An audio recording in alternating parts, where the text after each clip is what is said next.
สำรวมอินทรีย์หกคือสำรวมตาหูจมูกลิ้นกายใจสำรวมไม่ให้ยินดียินร้ายในเวลาเห็นรูปฟังเสียงดมกลิ่นริมรสถูกต้องโผฏฐัพพะรู้ธรรมอารมณ์ด้วยใจ 2. โภชเนมตัญญุตา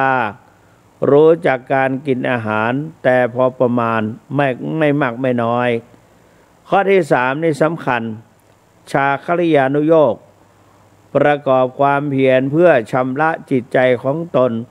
ให้หมดจดไม่เห็นแก่นอนมากนักจริงอยู่ระยะนี้ที่โควิดเข้ามานี่เพิ่นให้อยู่กับบ้านไม่ให้ไปที่ไหนไม่ให้ไปคลุกคลีด้วยหมู่คณะไม่ให้อยู่รวมกันต่างคนต่างอยู่เราจึงมีโอกาสนั่งนอนเป็นส่วนมากไม่มีใครว่าไม่มีใครว่าแต่บางท่านก็อยู่ตามร่องตามสว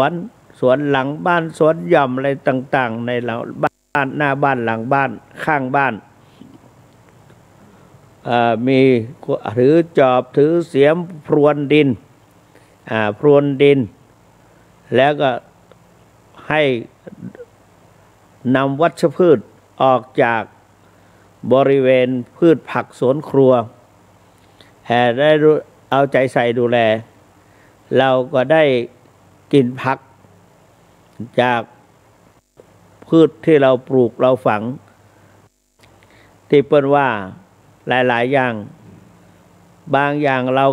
ราบ่เคยได้สนใจเช่นลูกใต้ใบหรือมะยมดินเราก็บ่เคยได้สนใจแต่ปรากฏว่าสิ่งนี้มีประโยชน์แก้โรคได้หลายอย่าง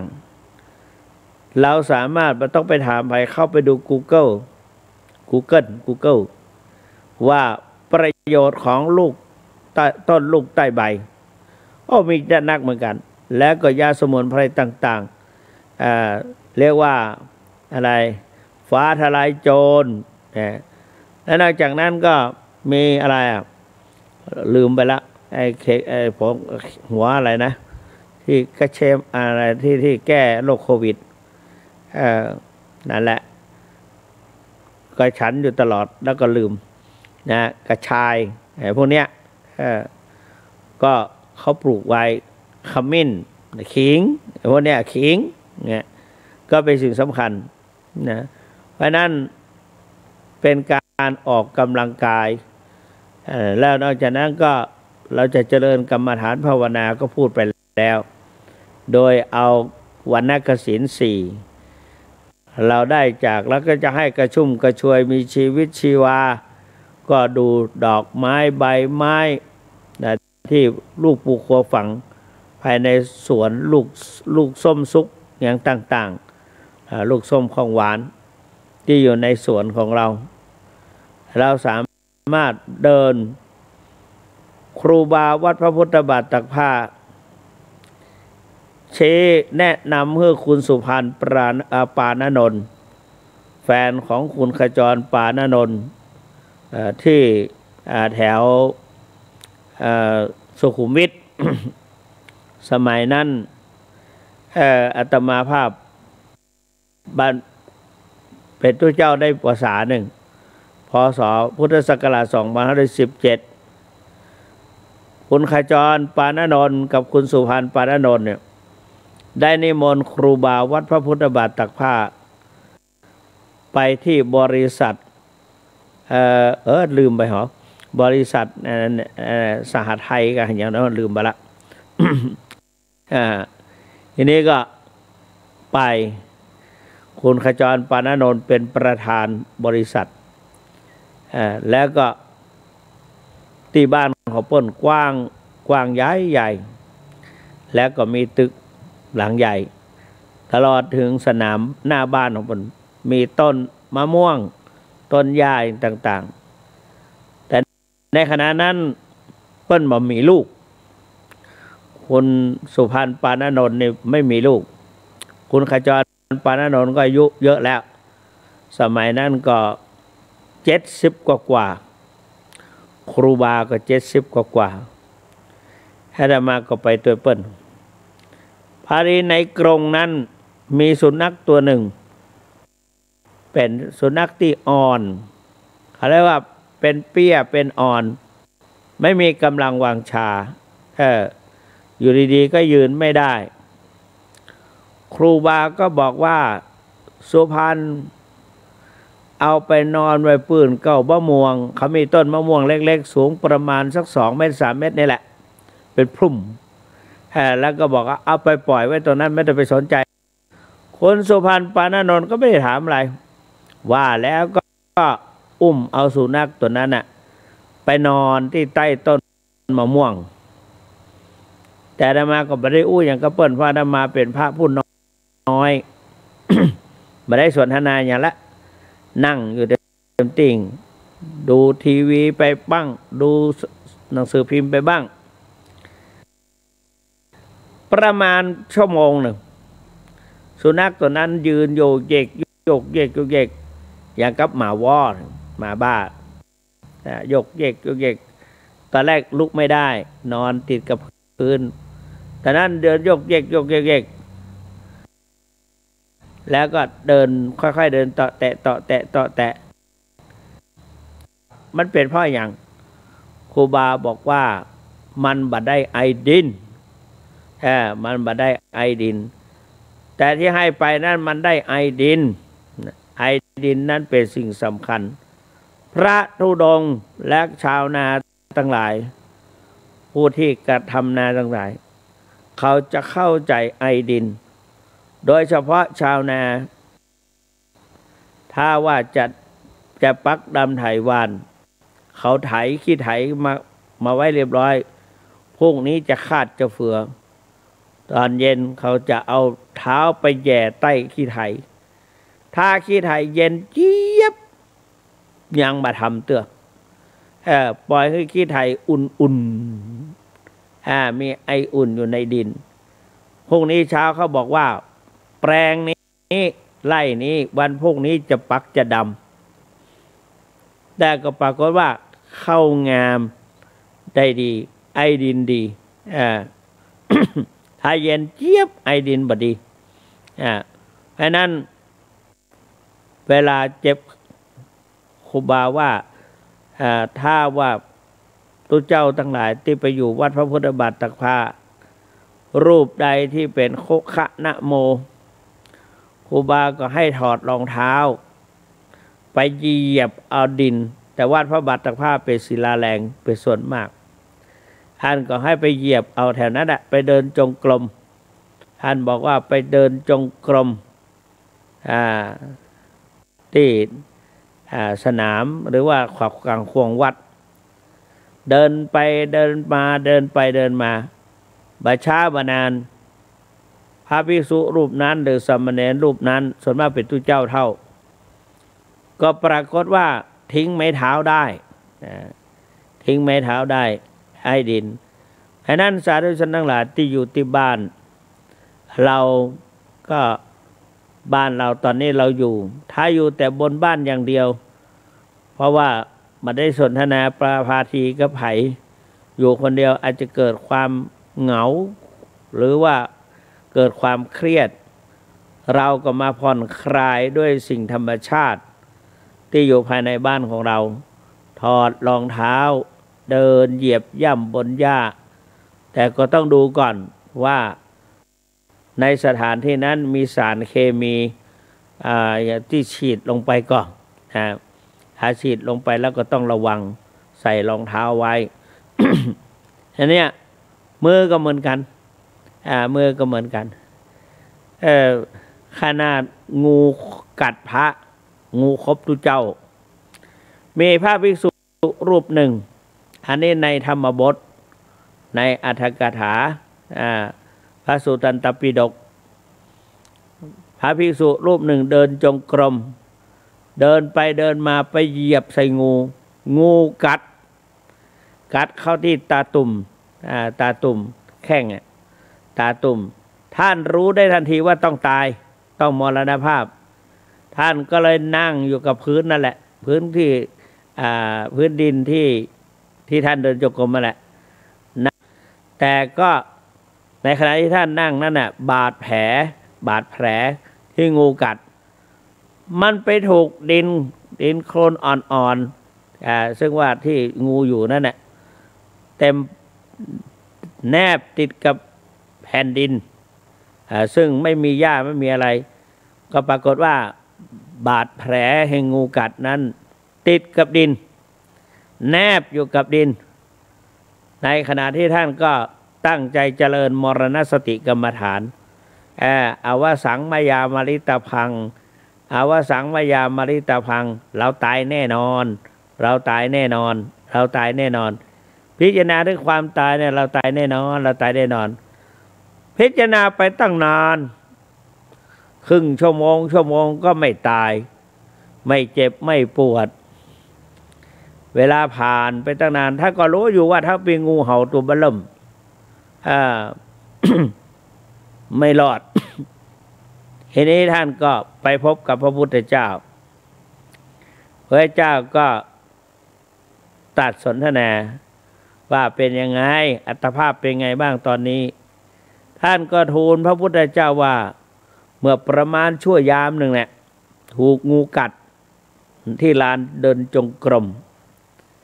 แล้วก็เลยนั่งตรงนั้นน่ะรู้ว่าตายแน่อย่างที่อาตมาพูดไปทูลกับพระพุทธเจ้า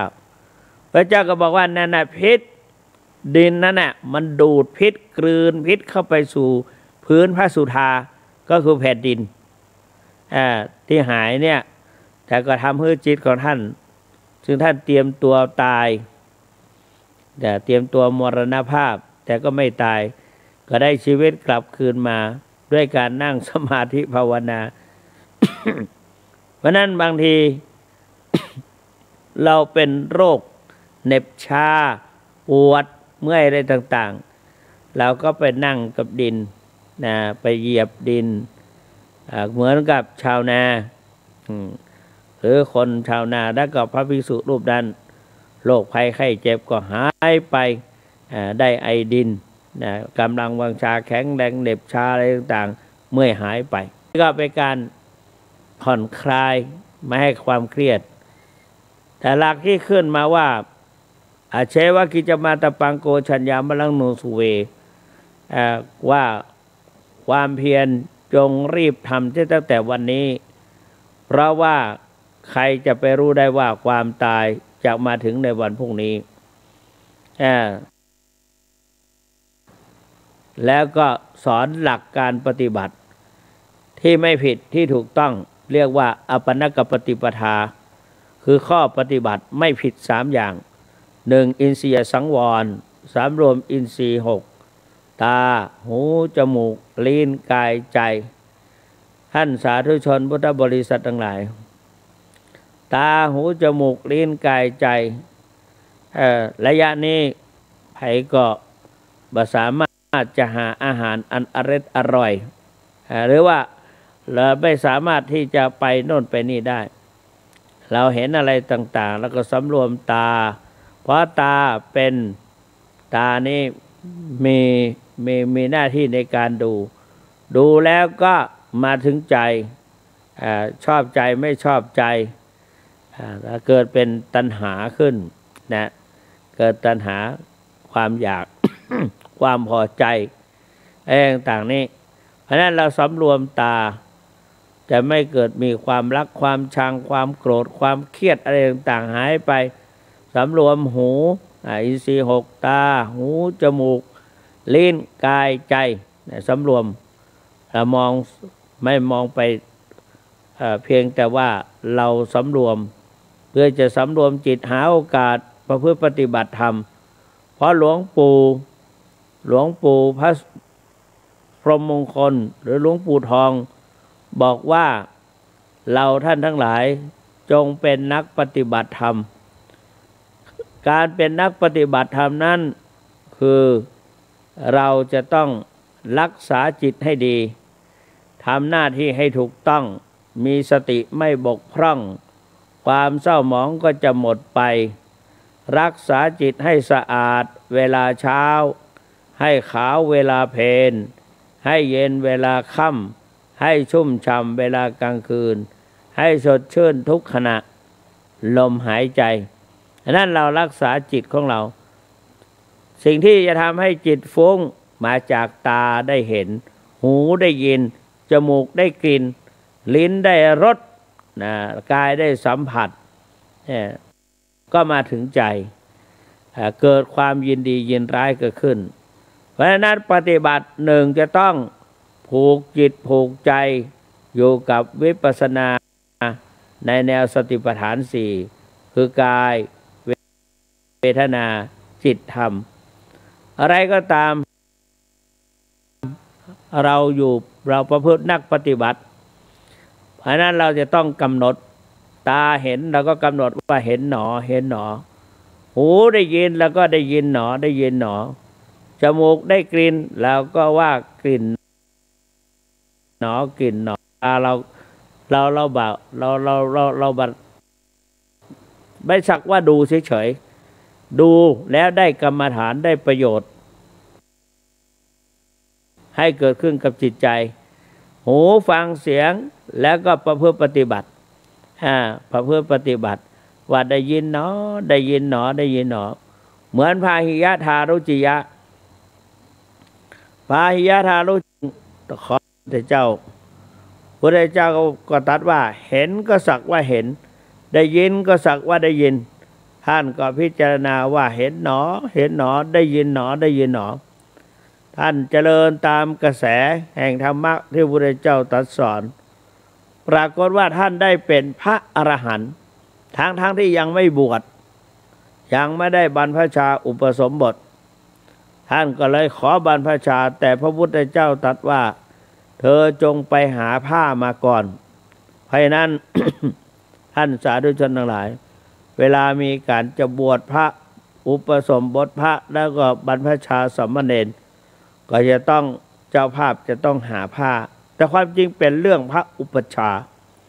อุปชาจะต้องหาผ้าหาอะไรให้พระอุปชาก็ไม่รู้จะเอาจากไหนเพราะว่าพอดีพระผู้จะบวชในปัจจุบัน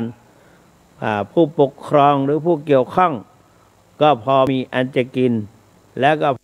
พอที่จะหาผ้าหรืออัฐบริขารให้ได้ก็มามอบให้อุปชาเพราะนั้นอุปชาจึงบอกว่าบัดนี้จะได้มอบผ้ากาสายะคือผ้าที่เย็บย้อมด้วยน้ำฝาดซึ่งเป็นเครื่องนุ่งห่มของบรรพชิตในพระพุทธศาสนาจะได้มอบให้เพราะว่าเอาไปประเคนอุปชาแล้วอุปชาก็มอบให้แม้แต่บาตรก็เหมือนกันเสร็จเรียบร้อยก่อนจะเข้าสู่พิธีอุปสมบทอุปชาก็คล้องบาตรให้และอันนี้คือบาตรนะอามาพันเตอายังสังฆาตินี่คือสังฆาตินะอามาพันเตอายังอุตราสังโฆนี่ผ้าจีวรนะครับอามาพันเตอายังอันตรวสโกนี่ผ้าสบงนะครับอามาพันเต ก็ทักบาตรทักจีวรพอคล้องบาตรคล้องอะไรให้เนี่ยก็บวชเนี่ยกำหนดแต่ว่าท่านไม่ได้บวชท่านพาหิยะทารุจิยะเพราะว่าในอดีตไม่ได้ทำบุญเรื่องเกี่ยวกับผ้าเรื่องยาวๆวันนี้ไม่เล่านะท่านก็ถูกวัวขวิดตายขวิดมรณภาพหรือนิพพานท่านนิพพานแล้วเป็นพระอรหันต์นั่นเอง อันนิพพานโดยท่านกำหนดไปว่าเห็นหนอได้ยินหนอเหยียบกับพื้นท่านก็ถูกหนอรู้หนอนะคือการเดินจงกรมไปขวาย่างหนอซ้ายย่างหนอหรือยกหนอย่างหนอเหยียบหนอญาติโยมทำได้เดินไม่เท้าเสียกันล้มแล้วก็กำหนดสำรวมตามองดูเนี่ยสำรวมตาสำรวมอินท ทรีย์หกตาหูจมูกลิ้นกายใจ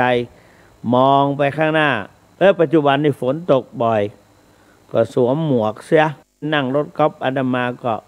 มีหมวกไม่ใช่หมวกชาวบ้านหมวกพระหมวกอุ่นไม่ให้เม็ดฝนทะลุเพราะว่าถูกเม็ดฝนไม่ได้จะต้องเป็นไข้ก็เลยบ่ยอมให้หัวถูกน้ำฝนหมูปีจะได้มันจังเป็นอันไปเหี่ยนะฝนตกข้าใส่น้อยเดียวมันได้ลูกเจ้ามาเป็นวัดเฮละก็ต้องพยายามรักษาเนี่ยเดินจงกรมไปได้ถอดรองเท้าที่อยู่ในแปลงผักแปลงดินอะไรต่างๆได้ไอดินด้วยทำให้เกิดความให้เกิดกำลังวังชาได้ไอดินสองยังได้กรรมฐานนะได้ปัจจุบันขวาย่างหนอซ้ายย่างหนอขวาย่างหนอซ้ายย่างหนอได้ปัจจุบันนี่นอกจากนั้นก็สำรวมอินทรีย์หกตาหูจมูกลิ้นกายใจแล้วก็กำหนดอะไรเกิดขึ้นก็กำหนดนะสองหนึ่งอินทรียสังวรสองโภชเนมตัญญุตารู้จักการประมาณในการกินอาหารไม่มากไม่น้อยปัจจุบันนี้อาหารการกินหายากเพราะว่าตลาดอย่างต่างๆเพื่อก็ปิดบ่ปิดก็โควิดเข้าหวดเนี่ยเป็นโควิดไปตามๆกันก็ปิดพอปิดแล้วก็มีอาหารที่เปิดมาขายรถอย่างต่างๆมีเปิดห้องอย่างซาเล้งใส่มาขายแขวนพลุงพลังมาถึงหน้าบ้านบางทีก็ต้องระวังจะฉันจะกินจะรับประทานต้องแช่น้ำแช่อะไรไว้ถั่วฝักยาวฝนตกถั่วฝักยาวมีอาตมาประเทศเปิดใส่มาเป็นจำนวนมากนะแล้วก็เขาปลูกกะหล่ำปลีก็เขาก็ใส่ยานะเราก็ต้องดูก่อนเอาแช่น้ำไว้มีน้ำเกลือน้ำอะไรแช่ไว้กันไว้2-3 น้ำนะทีนี้ก็นี่แหละต้องระวังสำรวมอินทรีย์โภชเนมตัญญุตาการฉันการรับประทานเพราะเราไม่ได้ทำงานอะไรพักผ่อนอยู่กันในบ้านก็เอาพอประมาณเพราะว่าอาหารนี่ถ้าเรากินเข้าไปนักแล้วมันง่วงเหงาหานอนใครรับใครนอนจะประสะดวกต่อการพิจารณากรรมฐานภาวนาเอาวิกฤตเป็นโอกาสเอาความผิดพลาดไปทำให้โควิดเป็นไปทั่วบ้านทั่วเมืองก็ได้แล้วก็เลยหาคนฉลาดหาโอกาสประพฤติปฏิบัติธรรมท่านสาธุชนทั้งหลาย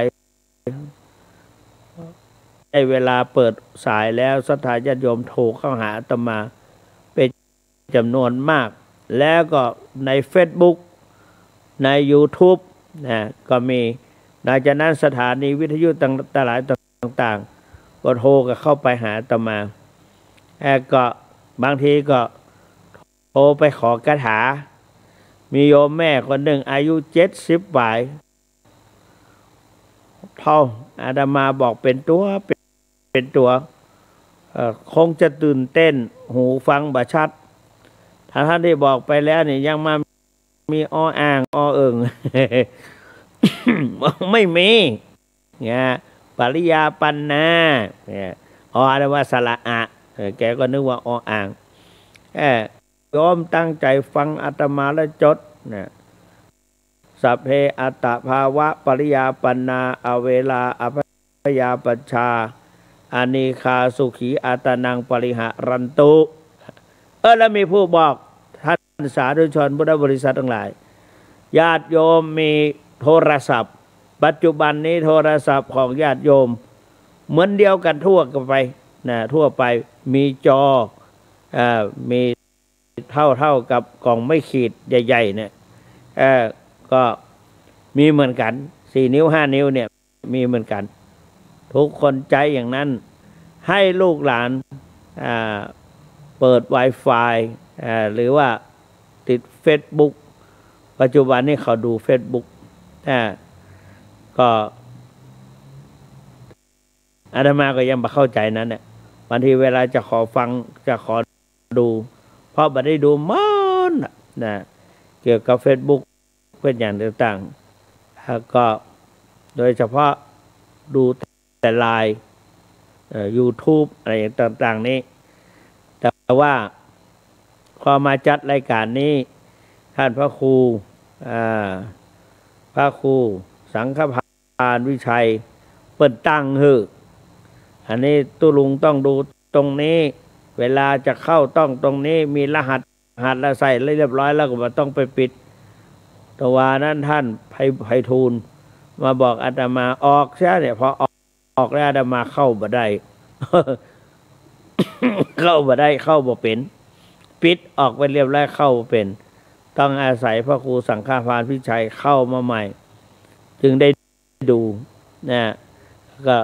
ไปดูได้ท่านเจ้าคุณสุวรรณเมธีรายการวัดพระธาตุสีจอมทองเนี่ยไผเทศตรงไหนเพิ่นมีการเทศวันโกน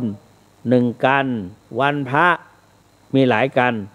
ตอนดึกๆมีตอนเช้าเวลา8 โมงมีแสดงพระธรรมเทศนา1 กันมี3 ผูกกลางคืนวัดพระธาตุเปิ้นสวดมนต์ภาวนาเดินจงกรมเรียกว่าเวียนเทียนก่อนจากนั้นเปิ้นก็มีการปาฐกถาธรรมโดยนิมนต์สามเณรที่เป็นปริยนธรรมได้นำเอาธรรมะมาแสดงชี้แจงแสดงโดยเอามาจากพระธรรมบทอย่างที่อาตมาภาพจังยกอุทาหรณ์ขึ้นมางูกัดภิกษุหรือว่าภิกษุว่าพอปาหิยะทารุจิยะเป็นอย่างนั้นก็มาจากพระธรรมบทหรือว่าอัตถกถาพระสุตตันตปิฎกยกมาเล่าคือศรัทธาสาธุชนทั้งฟังหลายเนี่ยนอกจากนั้นชาคริยานุโยคต้องมีความขยันมีความเพียรมีความเพียรพยายามเพราะว่าอายุของเขาตั้งหลายน้อยไปลดน้อยถอยไปอาตมาก็วันนี้ก็ฝนตกบางทีอาตมาก็รับดึกบางทีก็ฉันกาแฟมาก่อนจะมานี่วันนี้มาฉันกลัวรับมาได้ครับก็จะต้องทำอย่างอื่นแต่ว่าศรัทธาสาธุชนทั้งหลายฟังเทศไปตัวก็แค่รับก็รับเลยไม่ต้องทรมานถ้าไม่ต้องทรมานร่างกายอาตมาเคยบอกแม่หลวงไม้ใจปัญญาแม่หลวงแค่รับก็รับเลยตื่นขึ้นมาก็เขามีภูมิอยู่แล้วมีพื้นฐานอยู่แล้วนั่งกำหนดภาวนาไม่ต้องไปคอยอาตมาละเพราะว่าเปิ้นก็คือกำลังใจจังโทรเข้าไปหาอาตมาอาตมามาโทรกับอาตมาโทรหาเปิ้นเพราะว่าเปิ้นเป็นผู้ที่นำชาวบ้านรุ่นราวคราวเดียวกันไปประพฤติปฏิบัติธรรมที่วัดบ่อหิน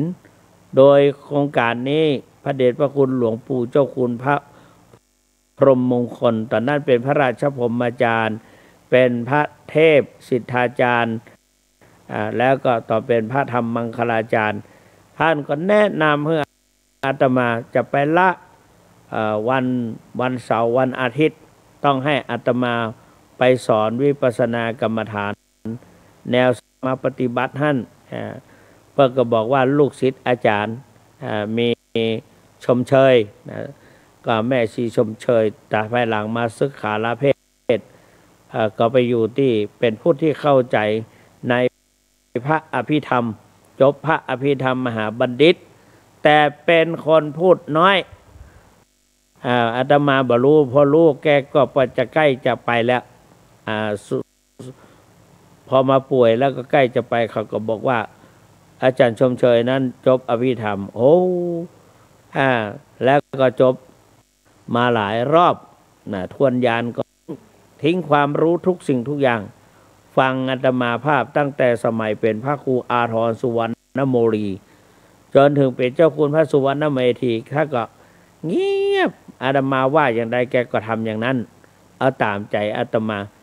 แล้วก็อาจารย์เกษรเนี่ยอาจารย์เกษรเป็นครูสอนหนังสือ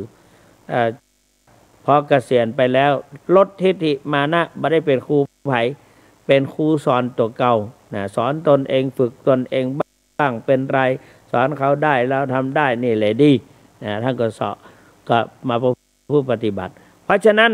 เวลาใกล้เข้ามาทุกคณะนะเวลาใกล้เวลาจะหมดไปต้มน้อยกำน้อยถึงวันนี้อาตมาก็ไล่อายุตัวเก่าจะอายุ70ละเหลือแถม2 ปี68ละ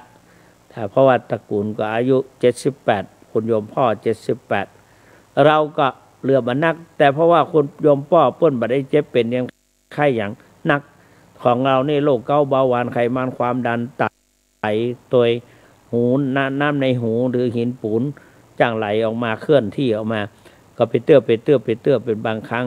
แต่ก็อาศัยกรรมฐานภาวนานี่แหละโรคน้ำในหูก็หายไปแล้วก็โรคบางอย่างก็หายไปโดยเฉพาะอย่างยิ่งสัพเพอัตตภาวะปริยาปนาอเวลาอภยาปชาอานิคาสุขีอัตนางปริหารันตุเด็ดแต่สถาญาติโยมท่านที่อาตมาไปแปลดูก็บ่มีอย่างมันก็บ่มีอย่างนี้นะแต่ว่าท่านเจ้าคณะจังหวัดชัยนาทเจ้าคณะจังหวัดชัยนาทมานี่เห็นอัตมาอาพาธหรือป่วยในเมื่อพระเดชพระคุณหลวงปู่มรณภาพใหม่ๆท่านก็บอกว่าอาจารย์พออาตมาแก่แล้วเปิ้ลก็เป็นเจ้าคุณเหมือนกันแต่เปิ้ลเป็นเจ้าคณะจังหวัดอาตมาเป็นเจ้าคณะอำเภอตอนนั้นยัง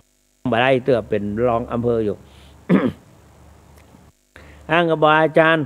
ตามผมมานี่ก่อนท่านก็บอกกล้าบอกในศาลาใหญ่พอมาถึงท่านว่ามีเศษกระดาษอะไรบ้างไหมและเป็นโรคมะเร็งจะต้องผ่านี่แหละก็คิดว่าจะมรณภาพละท่านก็หมดอะไรตายอยากในชีวิตละผ่าตัดมาแล้วก็หมดเรื่องเลยท่านก็ปัจจุบันนี้เป็นที่พึ่งของคณะสงฆ์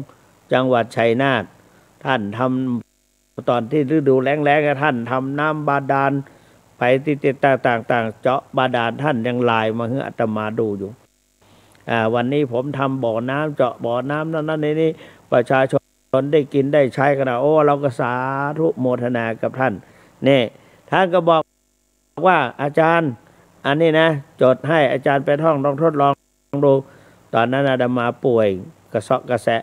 พอเอามาเสกน้ำกินหรือว่าอาตมาก็จำเริญแม่นั่งอยู่กับพิจารณาสัพเพอัตตภาวะปริยาปนาอเวลาอภยาปชาอานิคาสุขีอัตนางปริหะลันตุความชำนาญเกิดจากการเริ่มต้นและทำบ่อยๆนะถ้าเจอกับการเริ่มต้นและทำบ่อยๆก็ชำนาญขึ้นอันนั้นก็เนี่ยทุกวันนี้ก็ยังฉันยาประจำอยู่มียาอยู่ตอนเจ้าก็ฉัน7 เม็ดบางโรคก็กิน2 เม็ดบางโรคก็กินเม็ดเดียว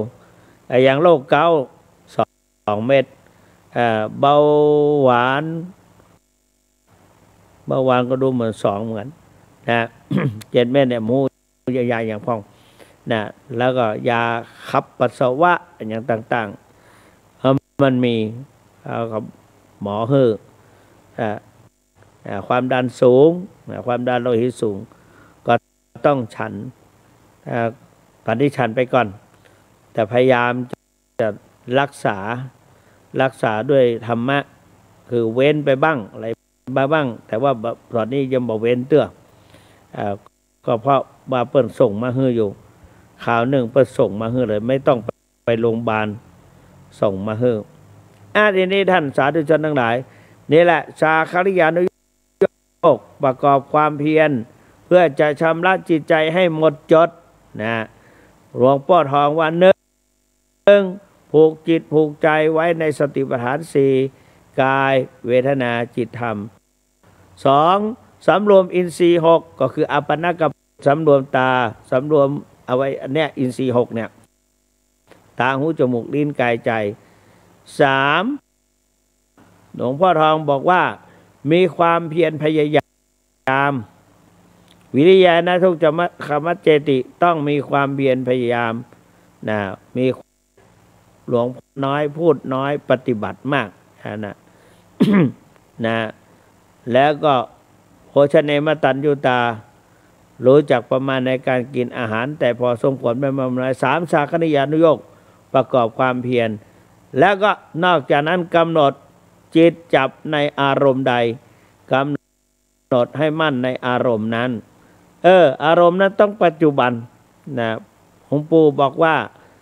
ต้องกำหนด4และสิ่งที่จะตามมาจะได้5อย่างกำหนด4ก็คือกำหนดปัจจุบัน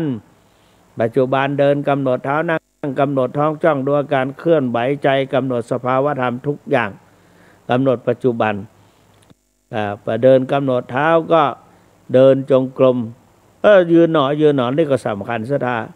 ส่วนมากเขาจะบอกให้ว่าอย่างกันนักยืนหนอยืน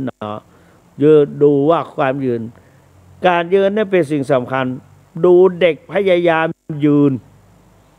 ตอนที่เขาพยายามจะลุกตั้งไข่พยายามยืนตั้งมั่นก่อนจิตใจตั้งมั่นเขาก็ยืนตั้งมั่นแล้วถึงจะค่อยๆเดินแบบจงกรมเหมือนกันแตะหรือคนชราหรือคนไข้คนป่วยไข้ถูกผ่าตัดมาอะไรต่างๆคุณหมอหรือพยาบาลก็แนะนำให้เดินให้ยืนให้เดินถ้าไม่ยืนไม่เดินแผลไม่ค่อยติดยากไอปุ้งแผลอาจจะแตกก็ได้ไปอยู่เป็นเดือนเพราะนั้นก็จะได้เห็นพระสงฆ์ที่นอนอยู่ข้างๆถ้าใครเชื่อหมอคนนั้นก็จะหายไวได้กลับไวถ้าใครไม่เชื่อหมอก็แผลแตกไปบ้างอะไรบ้างต้องไปผ่าใหม่เย็บใหม่เอาสร้างความทรมานปวดร้าวนะเพราะนั้นท่านสาธุชนทั้งหลายเราก็เดินจงกรมและนั่งสมาธิภาวนาท่านเอาอย่างใดมาเฮาหมู่เฮาทั้งหลายบักเคยพิจารณาเรื่องพองหนอยุบหนอมาก่อนเราก็ถึงวันนี้เราถ้าอยากจะเห็นพองยุบปรากฏชัดอาตมาเปลี่ยนทำไมเอาปัจจุบันเพราะหลวงปู่ทองบอกว่าเอาปัจจุบันในขณะที่เราหายใจกันนะมันคล่องดีแล้วก็หายใจเข้าหนอหายใจออกหนอนั่งหนอหายใจเข้าหนอหายใจออกหนอแล้วจะสังเกตดูการหายบางครั้งก็สั้นบางครั้งก็ยาวเราก็รู้หายใจสั้นเราก็เข้าสั้นเราก็รู้หายใจออกสั้นเราก็รู้หายใจเข้ายาวเราก็รู้หายใจออกยาวเราก็รู้แล้วกำหนดที่รู้นั้นจะบอกว่าให้ยาวหนอมันก็ยาวเกินไปเราก็บอกว่ารู้หนอจิตเรารู้ว่ามันหายใจเข้าสั้นรู้หนอแล้วก็นั่งหนอกำหนดนั่งหนอด้วยเพราะเราปัจจุบันนี่เราก็นั่งเรากำลังนั่งแล้วก็นั่งหนอแล้วก็หายใจเข้าหนอหายใจออกหนอนั่งหนอแป๊บเดียวนั้นน่ะท้องมันก็จะพองขึ้นมันจะพองบางทีไปพร้อมๆกับหายใจเข้าพร้อมๆกับหายใจออกเนี่ยแสดงว่าเราก็เริ่มกำหนดได้ละเริ่มเห็นความเกิดดับของรูปนามละท้องเริ่มพองเริ่มยุบเริ่มพองเริ่มยุบแต่ความจริงเราก็ได้เห็นรูปนามก่อนหายใจเข้าเป็นรูปจิตเข้าไปรับรู้เป็นนามพองเป็นรูปจิตเข้าไปรับรู้เป็นนามนอกจากนั้นเรายังเห็นปัจจัยแก่กันและกันเรียกว่าปัจจยปริฆาญาณเป็นเหตุเป็นผลแก่กันและกันหายใจเข้าหายใจเข้าถ้าเราหายใจเข้าก่อนกำหนดยังไม่ทันหายใจเข้าเป็นเหตุและจิตเข้าไปรับรู้เป็นผลแล้วบางทีเราก็กำหนดเสียก่อนจิตเป็นเหตุจิตเป็นเหตุแล้วก็นามรูปเป็นเหตุนามเป็นเหตุรูปเป็นผลถ้ามันไปพร้อมๆกัน รูปกับนามต่างเป็นเหตุเป็นผลของกันและกันแต่การพยายามกำหนดไปอย่างนี้เราก็เห็นความเปลี่ยนแปลงเปลี่ยนไปเปลี่ยนมาอันนี้ก็คือเห็นขังเปลี่ยนแปลงบ่อยๆเปลี่ยนไปเปลี่ยนมาทนอยู่สภาพเดิมไม่ได้เป็นตัวทุกขังแล้วก็ไม่สามารถเราพอใจที่จะจิตใจเราพอใจในการกำหนดชัดบางทีกำหนดไม่ชัดเราก็ไม่สามารถจะควบคุมมันได้อยากจะให้มันเป็นอย่างนั้นมันไม่ตามใจของเราเพราะฉะนั้นมันก็เป็นอนัตตานี่เพียงแต่นั่งกำหนดนอนกำหนดท่านสาธุชนนอนกำหนดหายใจเข้ายาวๆหายใจเข้าหนอหายใจออกหนอนอนหนอหายใจเข้าหนอหายใจออกหนอนอนหนอเนี่ยอันนี้ได้วิปัสสนาวิปัสสนาคือความรู้แจ้งเห็นจริงในปัญจขันธ์นี่อันนั้นสาธุชนเราพยายามกำหนดรู้ปัจจุบันสองรู้รูปนามสามารถแยกรูปแยกนามออกจากกันได้สามรู้เหตุรู้ผลของรูปนามสามรู้ไตรลักษณ์คือความเป็นอนิจจังทุกขังอนัตตาพยายามทำบ่อยๆการทำบ่อยๆนั้นทำให้สามารถตะล่อมจิตตะล่อมใจจิตใจเราก็จะสงบกรรมวิธีก็จะเกิดขึ้นพบปัญญาความกังวลต่างๆก็หายไปนะโรคภัยที่เกิดขึ้นกลายเป็นอุปกรณ์ในการปฏิบัติมันปวดแล้วก็ปวดเนาะปวดเนาะมันชาก็ชาเนาะชาเนาะนี่เราได้เห็นทุกข์และได้กำหนดได้เห็นการกำหนดของเรานะเป็นนั้นว่าจิตใจสงบพบปัญญาปัญหาหายโรคภัยกับกลายเป็นอุปกรณ์เอาวิกฤตเป็นโอกาสเอาอาพาธมาเป็นอุปกรณ์นี่เห็นไหมแล้วก็ปฏิบัติไปได้รูปได้นามได้ได้อารมณ์กรรมฐานเป็นรูปนามไม่ปรากฏโรคภัยไม่ปรากฏทดแทนคุณพ่อแม่ร่างกายของเราได้มาจากป้ออาการ32เป็นของป้อซาวเป็นของแม่12อยู่ในตัวตนอาการ12โบราณการให้สาธยายอาการ32ทุกเช้าทุกเย็นว่าอาทิอิมัสสมิงกายเยเกสาโลมานากาดันตาตาโจมังสังนาหารุอติมินจังวักกังอัทยังยะกะนังกิโลมากังปิหากังปะภาสังอันตังอันตะกุนนังอุตตริยังกัลลิสังพิตังเสมหังปุโปโลหิตังเสโตเมโตอสุวสกิโรสิงคานิกาและเสกามุตตังมัทธัลลงคังตะตะติงสากาลังเนี่ยอาจจะพิษไปพ้อง ว่าได้สาธยายมึนเนี่ยอาการ32ซึ่งได้จากพ่อจากแม่เนี่ยมาประพฤติปฏิบัติธรรมเป็นการทดแทนให้เจ้าคุณนะเวลาเดินจงกรมถ้าเราบอกเอาพ่อเอาแม่เข้ามากับจิตมันจังออกไปข้างนอกแต่ถ้าเราเอาพ่อเอาแม่มากำกับตัวเราจะว่าการเวลามันเปลอะแล้วก็โยมป้อหรือว่าป้อนันถานี่นะป้อนันถาเนี่ยยกส้นหนอยกหนอคือของพ่อเนี่ยเราต้องเตรียมทำให้พ่อให้ดีที่สุดเนี่ยแล้วพอไปซ้ายไม่ด่าเนี่ยยกส้นหนอยกหนอย่างหนอตลอดการเดินจงกรมตั้งแต่ต้นจนสุดจิตของเราจะอยู่ที่เท้าเพราะเราจะไม่ลำเอียงตั้งใจทำให้พ่อดีอย่างไรต้องให้แม่ดีอย่างนั้นอันนี้เป็นอุปกรณ์วิธีกำกับจิตวันไหนไม่พาพ่อพาแม่ไปไม่เอ่ยชื่อพ่อชื่อเพราะนั้นมาก็พยายามส้นหนอยกหนอย่างหนอเหยียบหนอแม่ธิดายกส้นหนอไปทางด้านซ้ายเราดูว่าเราทำให้พ่อเราแม่เราอันไหนมั่นคงวันนี้แล้วก็ของพ่อนี่พ ราะเราไม่ค่อยถนัดนะเพราะเราเป็นคนถนัดซ้ายเขาไม่ด่าจึงชัดแล้ววันนี้ก็พยายามพ่อต้องพยายามทำให้ชัดให้งั้น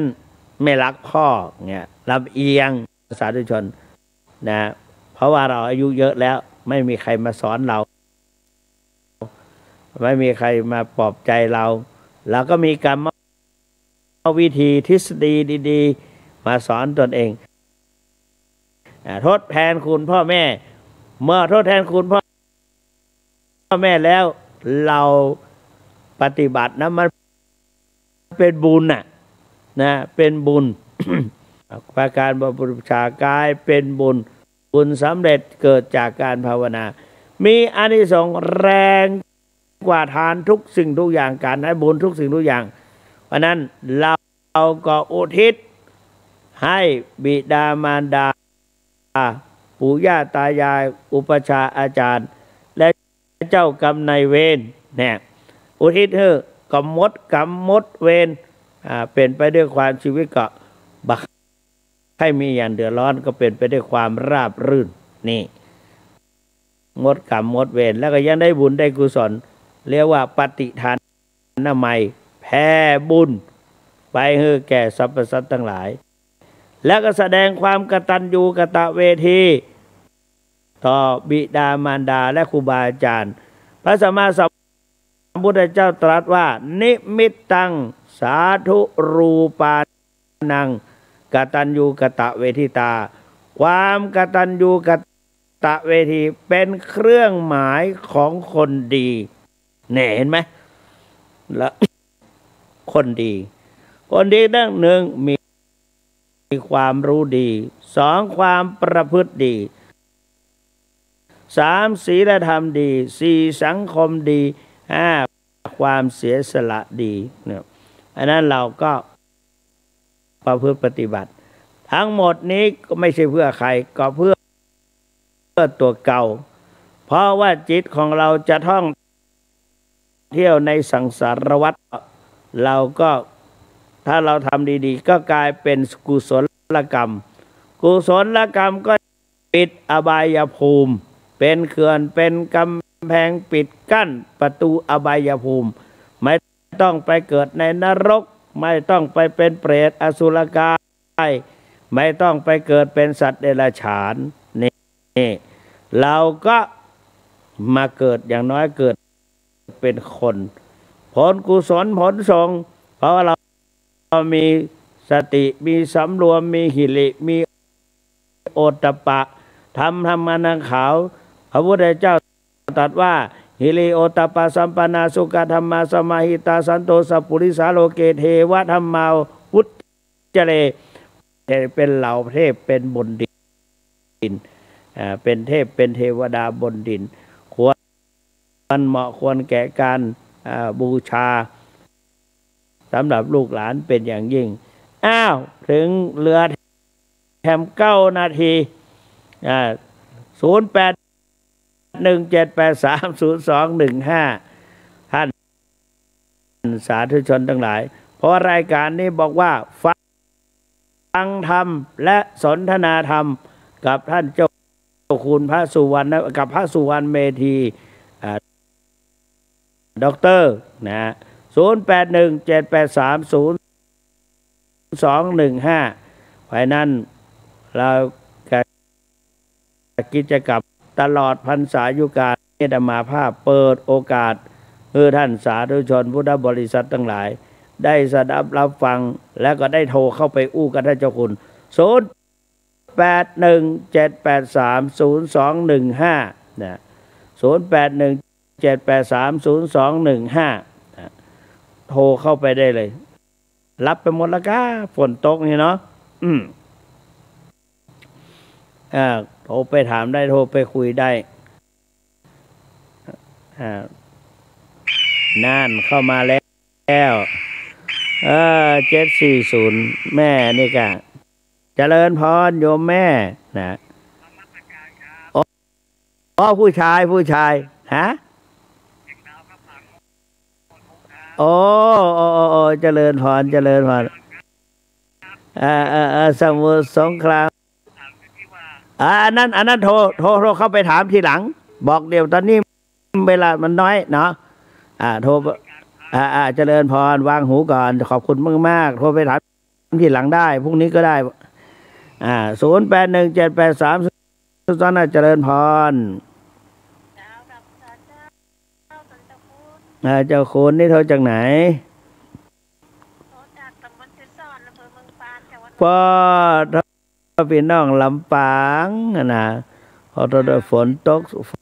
ตกตลอดนะแม่เนาะแม่เมื่อชุ่มช่ำดอกนะเมืองไทยเรานี้แสนดีหนักหนาในน้ำมีปลาในน้ำมีข้าวเจริญพรเนอะค่ะขอบคุณมากโยโนสุขังพลัง0817830215โทรเข้าไปได้เลยนะจะโทรจะจัดไลน์ทาง Facebook ก็ได้0817830215นะเงียบไปแล้วเหลือเวลาอีก6 นาที6 นาทีมีค่าโทรเข้าไปเลยสั้นสาธุชนเปิดโทรมาจากลำปางนะใจซ่อนลำปางเนี่ยโทรมาแล้วก็ตั้ง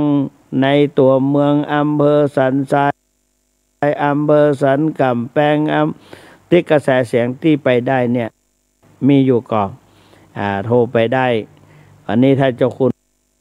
เปิดเวลาแค่9 นาทีเหลือ15 นาที02150817830215มามีก็เป็นยังนะเขาก็บอกว่ากันเพราะว่าศรัทธาญาติโยมมัน4 ทุ่ม5 ทุ่มแล้วนะ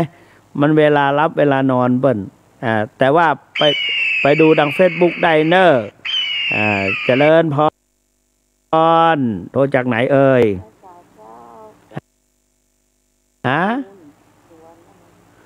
โทรจากไหนปัจจุแม่ริม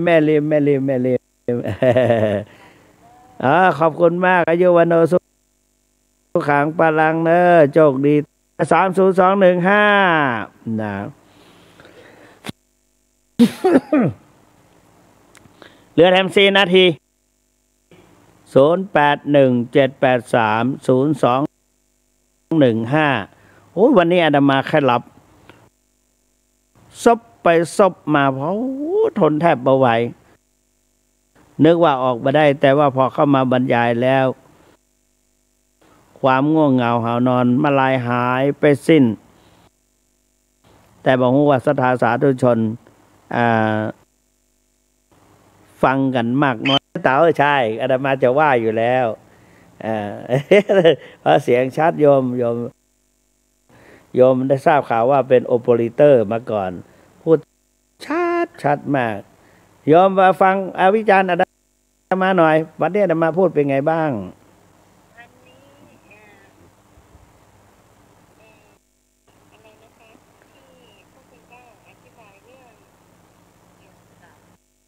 การปฏิบัติ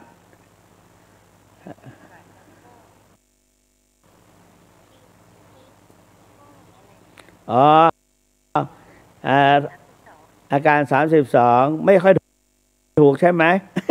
ว่าไวเรือมาพระธรรมาสมัยก่อนเคยสวดมนต์อาดิ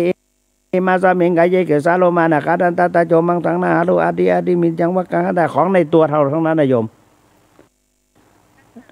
อาการ32โอ้เจริญพรขอบคุณมากๆนะ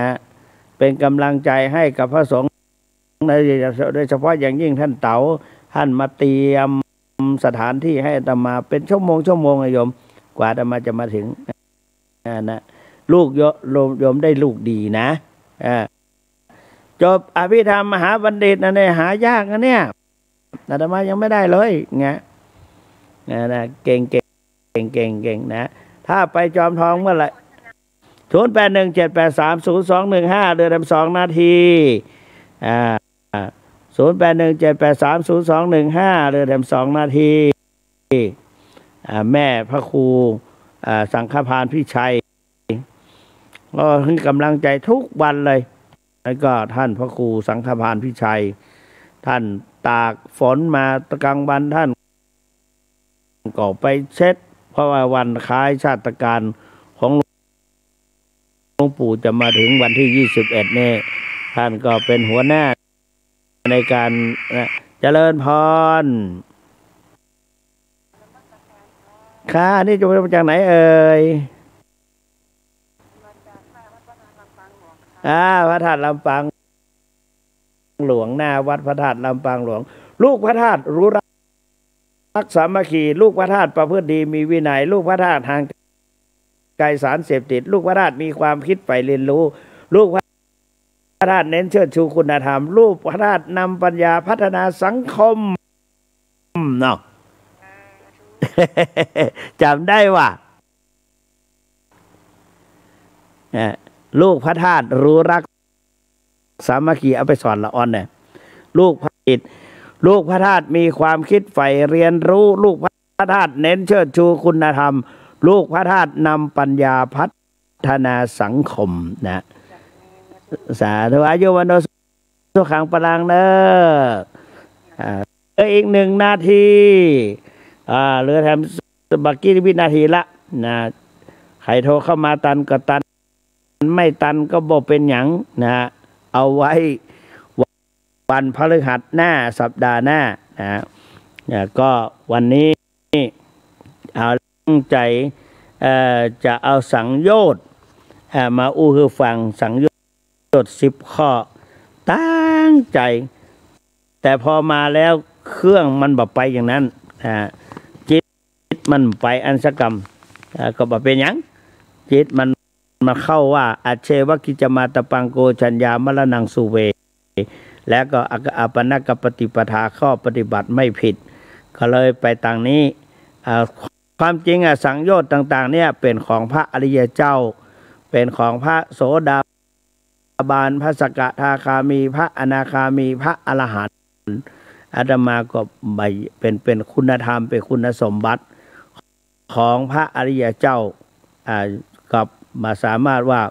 อาตมาก็บกล้าจะไปบรรยายความเป็นเศรษฐีมั่งมี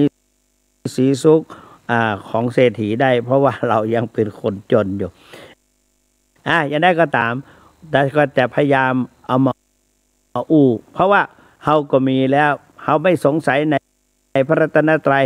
สักยะทิฏฐิเราก็ไม่มีเพราะนั้นก็ไม่มีปัญหาเราก็ได้อยู่อย่างน้อยเราก็ยังมีข้อ2 ข้อ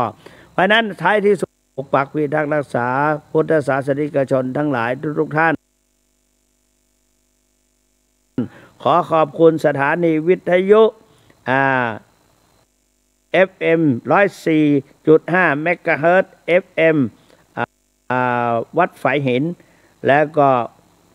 กระทรวงกรมการศาสนาและกระทรวงวัฒนธรรมและวัดโอกาสให้ได้ใช้อุปกรณ์อย่างต่างๆเป็นไปด้วยความราบรื่นขอทุกปรารถนาเหมือนกันทุกท่านเทินขอเจริญพร